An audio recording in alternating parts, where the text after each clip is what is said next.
ಬೆಳಗಾವಿಯ ಜಿಲ್ಲಾಧಿಕಾರಿ ಕಚೇರಿಗೆ ಇಂದು ಆಗಮಿಸಿದ ಅಂಗನವಾಡಿ ಕಾರ್ಯಕರ್ತೆಯರು ಮತ್ತು ಸಹಾಯಕಿಯರು ತಮ್ಮ ವಿವಿಧ ಬೇಡಿಕೆಗಳನ್ನು ಒಳಗೊಂಡ ಮನವಿಯನ್ನು ಸಲ್ಲಿಸಿದರು. 1975ರಲ್ಲಿ ಆರಂಭವಾದ ಸಮಗ್ರ ಶಿಶು ಅಭಿವೃದ್ಧಿ ಸೇವೆ ಯೋಜನೆಯು ತಾಯಿ ಮತ್ತು ಮಕ್ಕಳ ಆರೋಗ್ಯ ರಕ್ಷಣೆಯಲ್ಲಿ ಪ್ರಮುಖ ಪಾತ್ರ ವಹಿಸಿದೆ. ಆದರೆ ಯೋಜನೆಗೆ ಸಮರ್ಪಕ ಅನುದಾನ, ಮೂಲಸೌಕರ್ಯ ಮತ್ತು ಸಿಬ್ಬಂದಿಗೆ ಅಗತ್ಯ ಸೌಲಭ್ಯಗಳು ದೊರೆಯುತ್ತಿಲ್ಲ ಎಂದು ಅವರು ಆರೋಪಿಸಿದರು.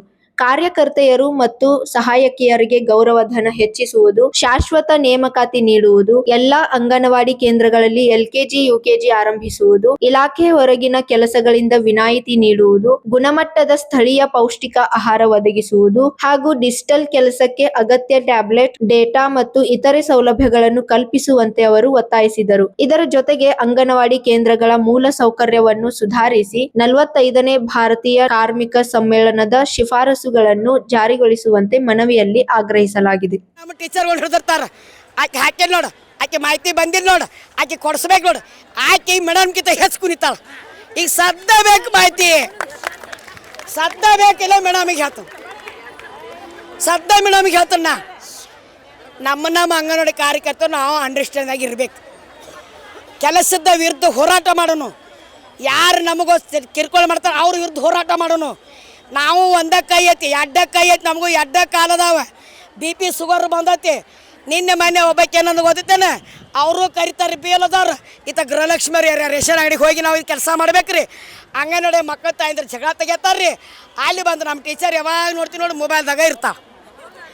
ಮಕ್ಕಳಿಗೆ ಏನು ಕಲ್ಸತ್ತಳಕ್ಕೆ, ಅದಕ್ಕೆ ನಾವು ಕಾಲ್ಮೇಡ್ ಸಾಲಿಗೆ ಹಾಕ್ತೇವೆ. ಇಲ್ಲಿ ಬರ್ತಾಳೆ ಮೇಡಮ್ ಹಿಜಿಟ್ಕ, ಮಕ್ಕಳ ಸಂಖ್ಯೆ ಕಡಿಮೆ ಆಗೈತೆ, ನನಗೆ ಗೊತ್ತಿಲ್ಲ. ನಿನ್ನ ನಿಗದಿ ಮಕ್ಕಳು ಬೇಕಾ, ನಮಗೆ ಬೇಕತ್ತಾಳಕ್ಕೆ.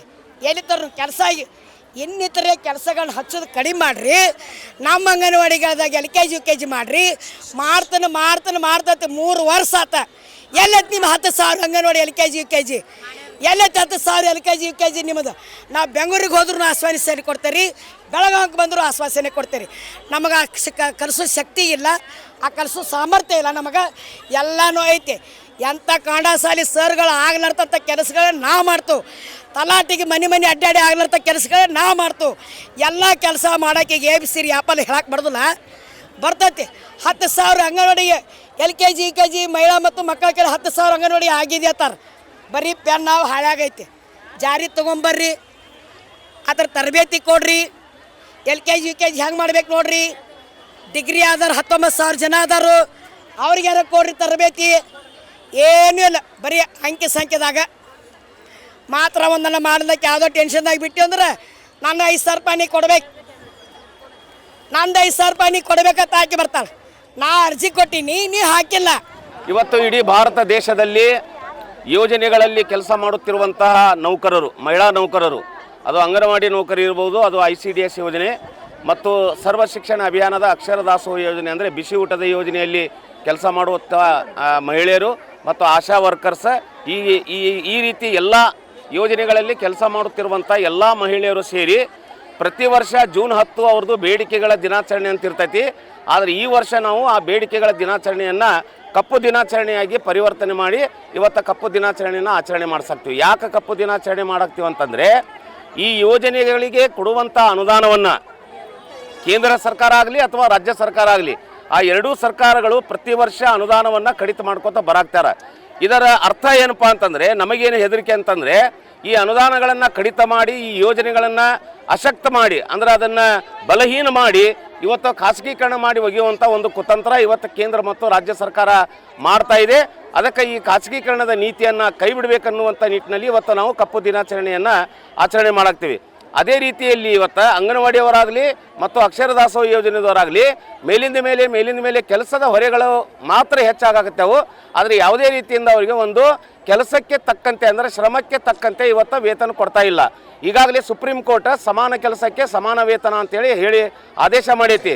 ಯಾವ ರೀತಿ ಸಮಾನ ಕೆಲಸಕ್ಕೆ ಸಮಾನ ವೇತನ ಅಂತಂದರೆ, ಒಂದು ಅರ್ಥ ನಿಮಗೆ ಹೇಳಬೇಕಂತಂದರೆ, ಉದಾಹರಣೆ, ಇವತ್ತು ಹಾಸ್ಟೆಲ್ನಲ್ಲಿ ಕೆಲಸ ಮಾಡುವಂಥ ಅಡುಗೆದಾರ ಏನಿದ್ದಾರೆ ಅವರಿಗೆ 12,000ರಿಂದ 20,000 ರೂಪಾಯಿ ಪಗಾರ ಇದೆ.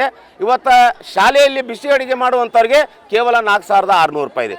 ಎಲ್ಲಿದೆ ಸಮಾನ ಕೆಲಸಕ್ಕೆ ಸಮಾನ ವೇತನ? ಅದಕ್ಕೆ ಸರ್ಕಾರದವರು ಅರ್ಥ ಮಾಡ್ಕೋಬೇಕು. ಸಮಾನ ಕೆಲಸಕ್ಕೆ ಸಮಾನ ವೇತನ ಸುಪ್ರೀಂ ಕೋರ್ಟ್ ಹೇಳತಂದ ಮೇಲೆ ಅದನ್ನು ಕೊಡಲೇಬೇಕನ್ನುವಂಥ ಒಂದು ಬೇಡಿಕೆ.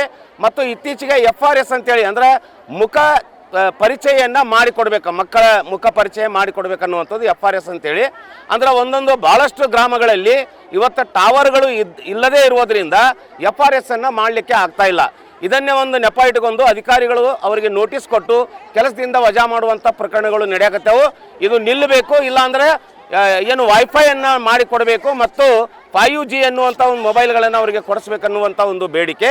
ಮತ್ತು ಅಂಗನವಾಡಿ ನೌಕರರು ಮತ್ತು ಬಿಸಿ ಊಟದ ನೌಕರು ಏನಿದ್ದಾರೆ ಅವರಿಗೆ ಕನಿಷ್ಠ ವೇತನ ಶೆಡ್ಯೂಲ್ನಲ್ಲಿ ಅಂದರೆ ಕನಿಷ್ಠ ವೇತನ ಕಾಯ್ದೆಯಲ್ಲಿ ತರಬೇಕು, ಅವರಿಗೆ ಕನಿಷ್ಠ ವೇತನವನ್ನು ನಿಗದಿ ಮಾಡಬೇಕು. ಯಾಕಂತಂದರೆ ICDS ಯೋಜನೆ ಇಂಟಿಗ್ರೇಟೆಡ್ ಚೈಲ್ಡ್ ಡೆವಲಪ್ಮೆಂಟ್ ಸ್ಕೀಮ್ ಅಂತಾರೆ, ಸಮಗ್ರ ಬಾಲ ವಿಕಾಸ ಯೋಜನೆ ಬಂದು 50 ವರ್ಷ ಆದರೂ ಇವತ್ತು 50 ವರ್ಷದಿಂದ ಅಂಗನವಾಡಿ ನೌಕರರು ಕೇವಲ ಗೌರವಧನದಲ್ಲಿ ದಿನಗಳನ್ನು ಕಳೆಯಾಕತ್ತಾರೆ. ಆದರೆ ಯಾವುದೇ ರೀತಿಯಿಂದ ಸರ್ಕಾರ ಅವರಿಗೆ ಒಂದು ಕನಿಷ್ಠ ವೇತನ ನಿಗದಿ ಮಾಡಿಲ್ಲ. ಅವರಿಗೆ ಕನಿಷ್ಠ ವೇತನ ನಿಗದಿ ಮಾಡಬೇಕು ಅಂತೇಳಿ ಬಿಸಿ ಊಟದ ಯೋಜನೆಯಲ್ಲಿ ಕೆಲಸ ಮಾಡುವಂಥ ಬಡ ಮಹಿಳೆಯರು 26 ವರ್ಷದಿಂದ ಕೆಲಸ ಮಾಡಾಕ್ತಾರೆ. 300ರಿಂದ ಅವರು ಏನು ಕೆಲಸ ಚಾಲೂ ಮಾಡಿದರು, ಹೋರಾಟ ಮಾಡಿ ಇವತ್ತು ಅವರಿಗೆ 4600 ಪೇಮೆಂಟ್ ಕೊಡಾಕ್ತಾರೆ ಸರ್ಕಾರದವರು. ಈ 4600 ಎದಕ್ಕೂ ಸಾಲುವುದಿಲ್ಲ. ಇವತ್ತು ಪ್ರಧಾನಮಂತ್ರಿ ಆಗಲಿ ಅಥವಾ ಮುಖ್ಯಮಂತ್ರಿಯವರು ಎಲ್ಲೋ ಒಂದು ಕಡೆ ಹೋಗಿ ಒಂದು ಟಿಫಿನ್ ಮಾಡಿದರೆ 5,000 ರೂಪಾಯಿ ಟಿಫಿನ್ ಮಾಡ್ತಾರೆ. ಆದರೆ ಇವರಿಗೆ ಮಾತ್ರ ಒಂದು ತಿಂಗಳಿಗೆ 4600 ರೂಪಾಯಿ ಅಂದರೆ ಇದು ಮಲತಾಯಿ ಧೋರಣೆ ಇದೆ. ನಾವು ಹೇಳಕತ್ತೀವಿ 4600 ಅದು ಕೊಡಬೇಡ್ರಿ. ಒಂದು ತಿಂಗಳು ನೀವು MLAಗಳು MP ಗಳು ಪ್ರಧಾನಮಂತ್ರಿಗಳು ಮುಖ್ಯಮಂತ್ರಿಗಳು 4600 ರೂಪಾಯಿದಲ್ಲಿ ಒಂದು ತಿಂಗಳು ಕಳೆಯುವಂಥದ್ದು ನೀವು ಮಾಡಿ ತೋರಿಸ್ರಿ. ನಾವೇನೈತೆ 4600 ರೂಪಾಯಿನ ತೊಗೋತೀವಿ ಅಂತೇಳಿ ನಾವು ಹೇಳಲಿಕ್ಕೆ ಇಚ್ಛೆ ಪಡ್ತೀವಿ. ನಮಗೆ ಮಿನಿಮಮ್ ಏಜ್ ಇವತ್ತಿನ ಇದರ ಪ್ರಕಾರ ಇವತ್ತಿನ ಕ್ಯಾಲ್ರಿ ಏನು 2700 ಕ್ಯಾಲ್ರಿ ಊಟ ಏನು ಬೇಕಾಗೈತಿ ಮನುಷ್ಯಾಗ, ಆ ಕ್ಯಾಲ್ರಿ ಊಟ ಲೆಕ್ಕ ಹಾಕಿದರೆ ಇವತ್ತು 31,000 ರೂಪಾಯಿ ಕನಿಷ್ಠ ವೇತನ ಬೇಕು ಅನ್ನುವಂಥದ್ದು ನಾವು ಲೆಕ್ಕ ಮಾಡಿ ಹೇಳಿವಿ. ಈಗಾಗಲೇ ಯಾರಿಗೆ ಕೇಂದ್ರ ಸರ್ಕಾರಕ್ಕೆ ಹೇಳಿವಿ ಮತ್ತು ರಾಜ್ಯ ಸರ್ಕಾರಕ್ಕೆ ಹೇಳಿವಿ. ಕೇಂದ್ರ ಸರ್ಕಾರದವರು ಪ್ರತಿ ವರ್ಷ ಇದು ಮಾಡ್ತೈತಿ, ಕಾರ್ಮಿಕ ಸಮ್ಮೇಳನ ಮಾಡ್ತೈತೆ. ಅದು ಪ್ರತಿ ವರ್ಷ ಮಾಡಿ ಅಲ್ಲೇ ಠರಾವ್ ಮಾಡಿರ್ತಾರೆ. ಆದರೂ ಏನೈತೆ ಆ ನೀತಿಗಳನ್ನು ಇವತ್ತು ಅನುಸರಿಸೋಕೆ ತಯಾರಿಲ್ಲ. ಆದ್ದರಿಂದ ಈ ಕೇಂದ್ರ ಮತ್ತು ರಾಜ್ಯ ಸರ್ಕಾರದ ಜನವಿರೋಧಿ ನೀತಿಗಳನ್ನು ವಿರೋಧಿಸಿ ಅಂಗನವಾಡಿಗಳಲ್ಲಿ FRS ಅನ್ನು ರದ್ದು ಮಾಡಬೇಕು. ಅಂಗನವಾಡಿಯವರಿಗೆ BLO ಮತ್ತು SR ಕೆಲಸ ಏನು ಮಾಡಕ್ಕೆ ಸಾಕ್ತಾರೆ ಅದು ಬಂದಾಗಬೇಕು. ಮತ್ತು LKG UKG ಅಂಗನವಾಡಿ ಕೇಂದ್ರಗಳಲ್ಲಿ ಪ್ರಾರಂಭ ಮಾಡ್ತೀನಿ ಅಂತೇಳಿ ಸರ್ಕಾರದವರೇ ಹೇಳಿದ್ರು, ಆದರೆ ಸರ್ಕಾರದವರೇ ಇನ್ನೂವರೆಗೆ ಮಾಡ್ತಾ ಇಲ್ಲ. ಆದ್ದರಿಂದ LKG UKG ಏನೈತಿ ಅಂಗನವಾಡಿ ಕೇಂದ್ರಗಳಲ್ಲಿ ಪ್ರಾರಂಭ ಮಾಡಬೇಕನ್ನುವಂಥ ಬೇಡಿಕೆ. ಮತ್ತು ಅಕ್ಷರ ದಾಸೋಹ ಯೋಜನೆಯಲ್ಲಿ ಕೆಲಸ ಮಾಡುವಂಥ ಅಂದರೆ ಬಿಸಿ ಊಟ ಅವರಿಗೆ ಇತ್ತೀಚೆಗೆ ಮಕ್ಕಳ ಸಂಖ್ಯೆ ಕಡಿಮೆ ಐತೆ ಅಂತೇಳಿ ಕೆಲಸದಿಂದ ವಜಾ ಮಾಡುವಂಥ ಒಂದು ಕುತಂತ್ರ ಮಾಡಾಕ್ತಾರೆ. ಇರಲಿ, ಒಂದು ಸರ್ಕಾರದ ಆದೇಶ ಐತಿ ಮಕ್ಕಳ ಸಂಖ್ಯೆ ಕಮ್ಮಿ ಆದ್ರೆ ತೆಗೀರಿ ಅಂತೇಳಿ. ಆದರೆ ಇನ್ನೊಂದು ಆದೇಶ ಸರ್ಕಾರವೇ ಮಾಡೈತಿ, ಮಕ್ಕಳ ಸಂಖ್ಯೆ ಎಲ್ಲಿ ಹೆಚ್ಚಾಗೈತಿ ಅವರನ್ನು ಅಲ್ಲಿ ವರ್ಗಾವಣೆ ಮಾಡಿಕೆಸ ಅವರಿಗೆ ಕೆಲಸಕ್ಕೆ ನೇಮಕಾತಿ ಮಾಡ್ಕೋಬೇಕಂತೇಳಿ. ಆ ರೀತಿಯಲ್ಲಿ ಯಾವ ಅಧಿಕಾರಿಗಳು ಆ ನಿಟ್ಟಿನಲ್ಲಿ ಕೆಲಸ ಮಾಡ್ತಾ ಇಲ್ಲ. ಅದಕ್ಕಾಗಿ ಸರ್ಕಾರದ ಆದೇಶಗಳನ್ನು ತಾವು ಹೆಂಗೆ ಪಾಲನೆ ಮಾಡ್ತೀರಿ, ಈ ರೀತಿ ಇರುವಂಥ ಆದೇಶನೂ ಪಾಲನೆ ಮಾಡಬೇಕನ್ನುವಂಥ ನಿಟ್ಟಿನಲ್ಲಿ ನಾವು ಇವತ್ತು ಬೇಡಿಕೆಗಳನ್ನ ಇಟ್ಕೊಂಡು ಕಪ್ಪು ದಿನಾಚರಣೆ ಆಚರಣೆ ಮಾಡಕತ್ತೀವಿ. ಆದ್ದರಿಂದ ನಾವು ಸರ್ಕಾರಕ್ಕೆ ಹೇಳಕತ್ತೀವಿ, ಕೂಡಲೇ ಅಂಗನವಾಡಿ ಕೇಂದ್ರಗಳಲ್ಲಿ LKG UKG ಪ್ರಾರಂಭ ಮಾಡಬೇಕು, ಮಕ್ಕಳ ಸಂಖ್ಯೆ ಆಧಾರದಲ್ಲಿ ಯಾರಿಗೂ ತೆಗಿಬಾರ್ದು ಅನ್ನುವಂಥ ಬೇಡಿಕೆಯನ್ನು ಇಟ್ಕೊಂಡು ಇವತ್ತು ಹೋರಾಟ ಮಾಡತ್ತೀವಿ. ನಮಸ್ಕಾರ. ನನ್ನ ಹೆಸರು GM ಜೈನೇಖಾನ್, CITU ಜಿಲ್ಲಾ ಕಾರ್ಯದರ್ಶಿ. ನಮಸ್ಕಾರ.